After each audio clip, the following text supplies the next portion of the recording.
Welcome to Journey to Joy Live. I'm your host, Dr. Enjoy, and I'm bringing you episode 21, where we discuss how to come from anger to gratitude. It only makes sense to talk about gratitude during this wonderful week of Thanksgiving, right? We can't help but think about what we're thankful for. When it comes to Thanksgiving and holidays, we have family around, we have love, we have excitement, we have all of our beautiful memories of childhood. Er, Not really, right? A lot of us experience sorrow or regret or anger or resentment.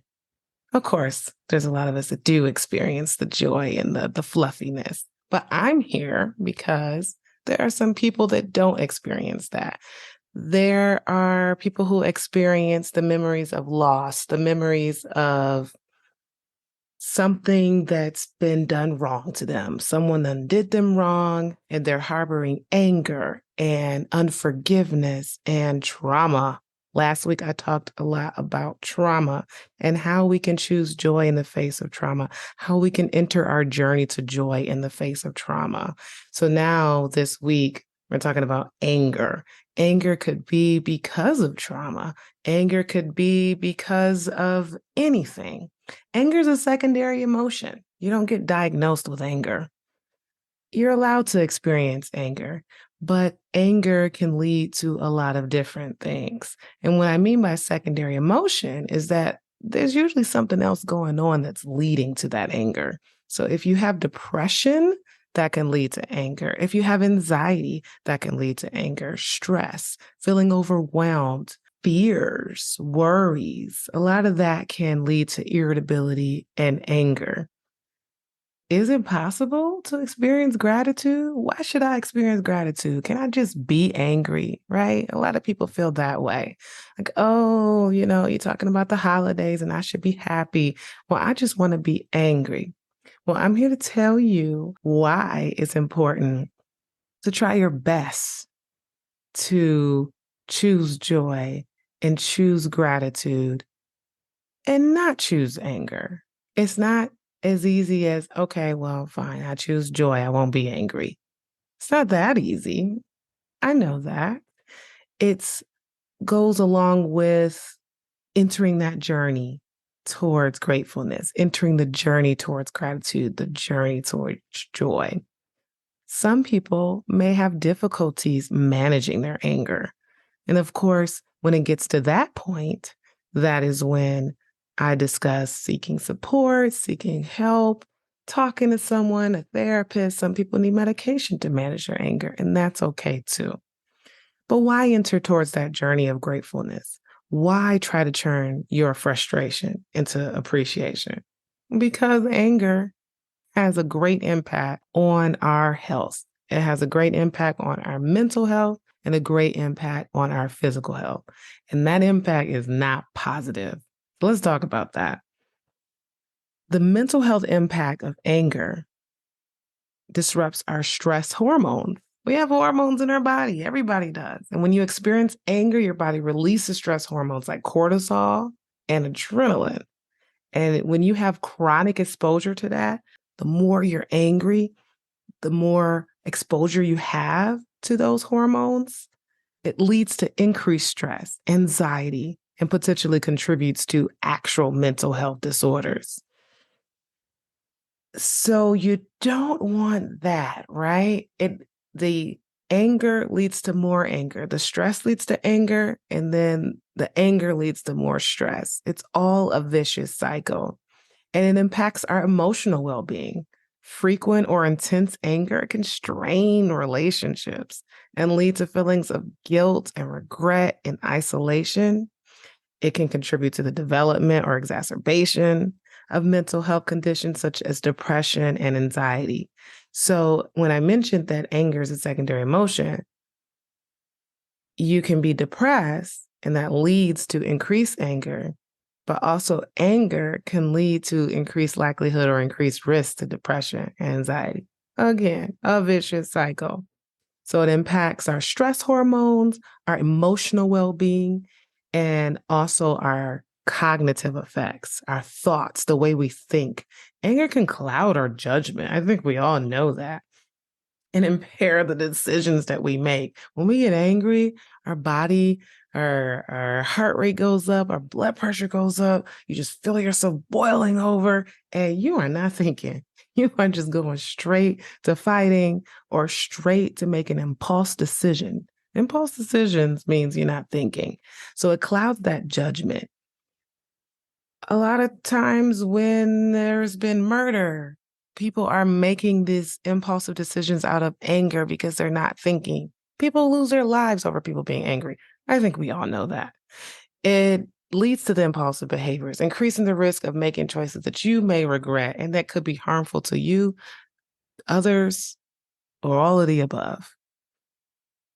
So I think we all know that anger impacts our mental health, and it also impacts our physical health, cardiovascular health, our heart.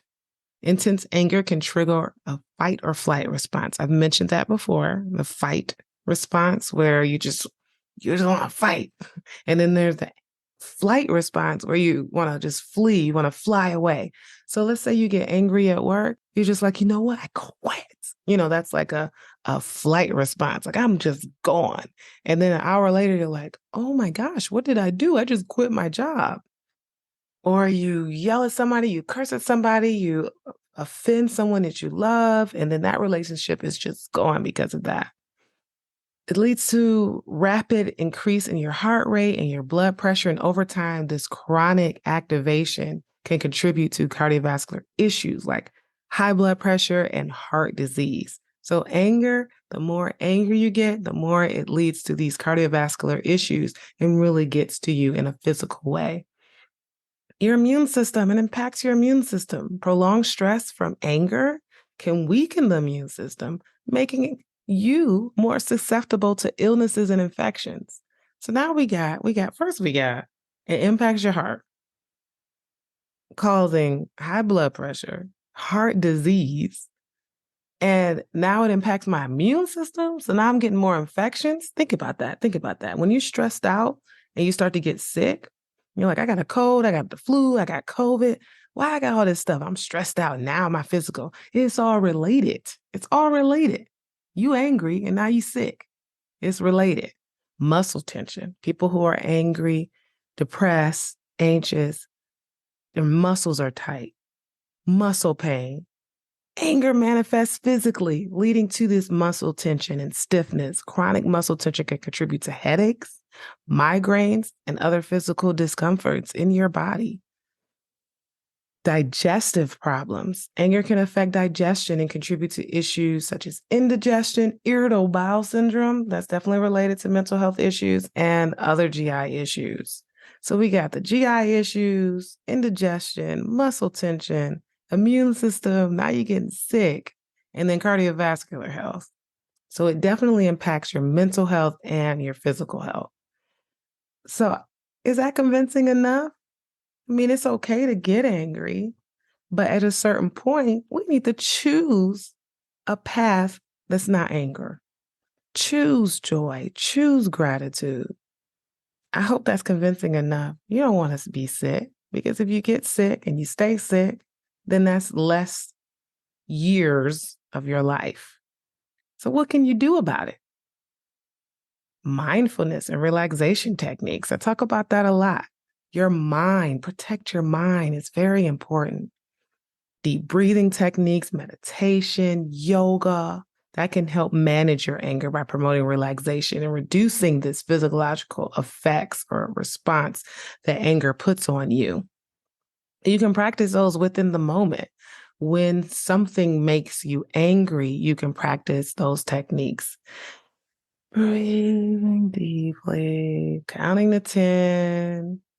Gracie's Corner gets it right. She said, take a deep breath whenever you're frustrated. Yeah, that works for kids and it works for us. I have to think about that every time my toddler makes me angry or my kids Or, my husband never makes me angry. I'm just kidding. I get angry. Anytime I get angry, I have to think about, okay, I got to take a deep breath because you don't want to say anything that you regret. You really don't.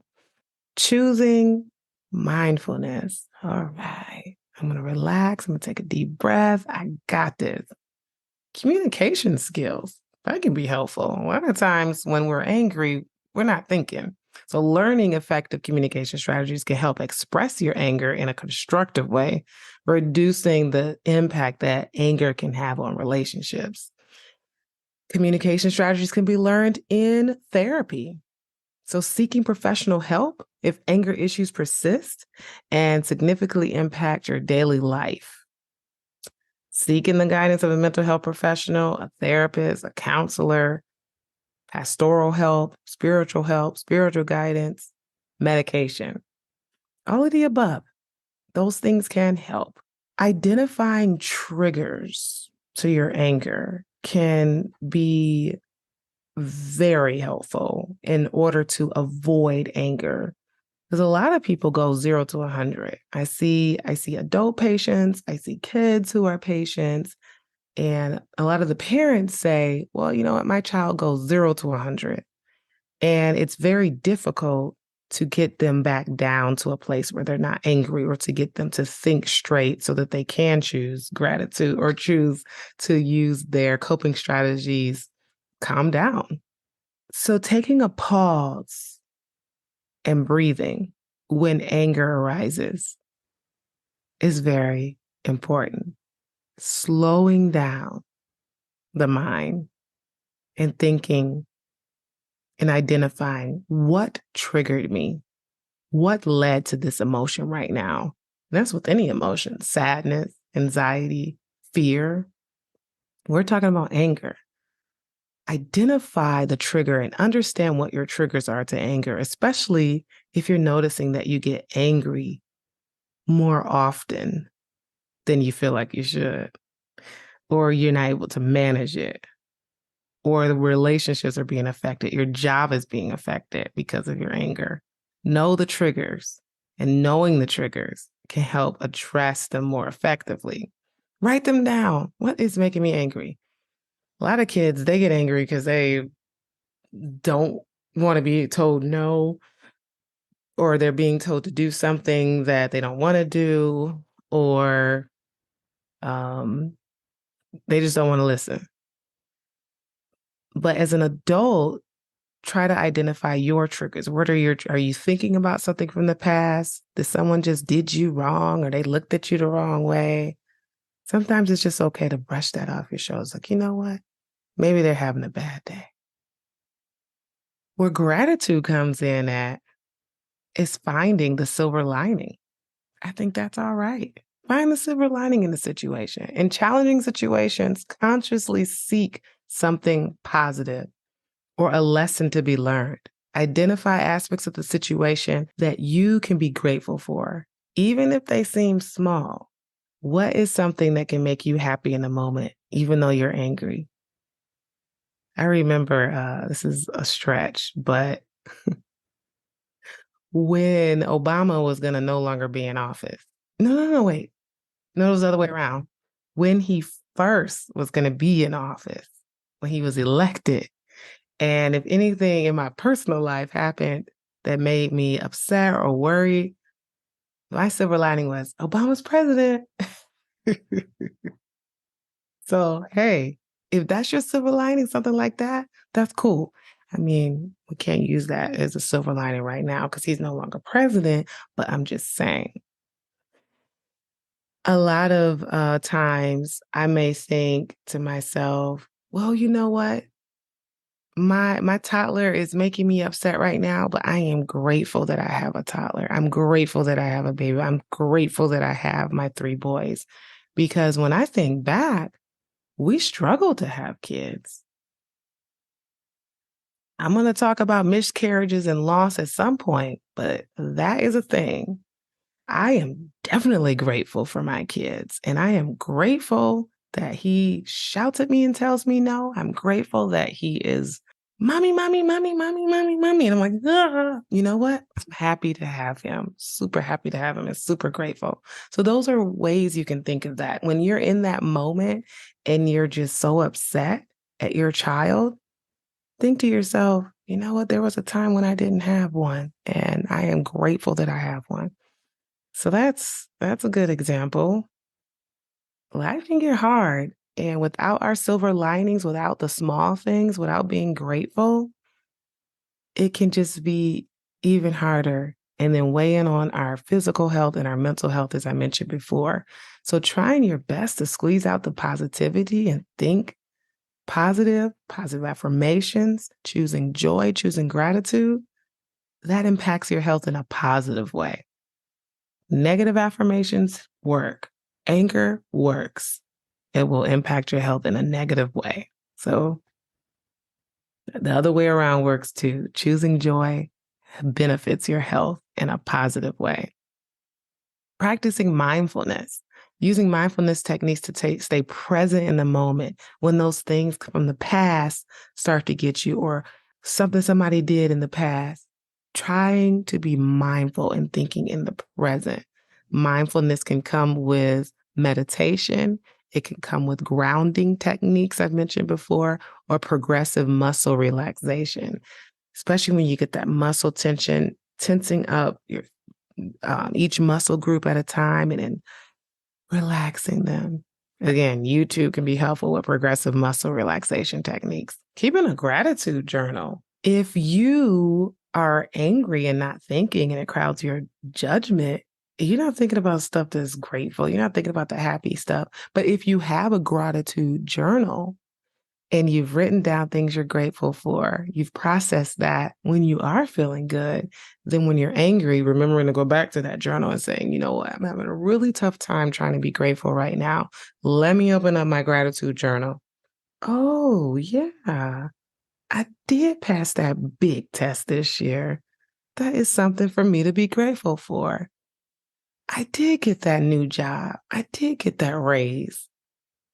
There was several years when I prayed and prayed for a husband. I am grateful to have a husband. And a lot of these things take work. My favorite scripture, not scripture, it's not a scripture, it's my favorite quote. I have a lot of favorite scriptures, but my favorite quote is from A League of Their Own. It's supposed to be hard. If it wasn't hard, everyone would do it. It's the hard that makes it great. It's easy to just act on your emotion. You're angry and you feel your blood boiling over. I'm just going to fight you. I'm just going to yell. I'm going to cuss you out. That's easy. That's easy. Let's choose the hard road. Let's choose joy in the face of anger. Let's choose gratitude in the face of anger and express it out loud. Verbalizing your gratitude can have a powerful impact.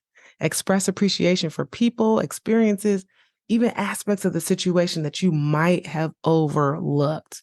So that's there. Squeeze it out. That silver lining is there. And practicing empathy.